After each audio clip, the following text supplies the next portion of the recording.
Bueno, pues lo dicho, encantadísima de estar aquí, en este pueblo precioso.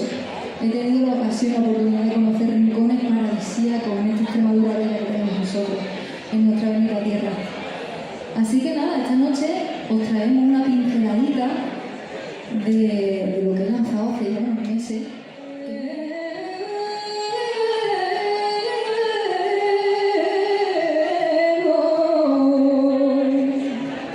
A algunos les suena seguro. Los campanilleros de la Niña de la Puebla. Pues bien, esta gran cantadora, ciega, por cierto, que todos la reconocemos por esa estética que llevaba siempre con sus gafas de sol, con ser cantadora ciega, y esta melódica que hemos rescatado de ella, que se llama Tiniebla, habla de su vida, y la recogemos en este disco maestro. Para todos vosotros, Tiniebla.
Son el entierro del alma.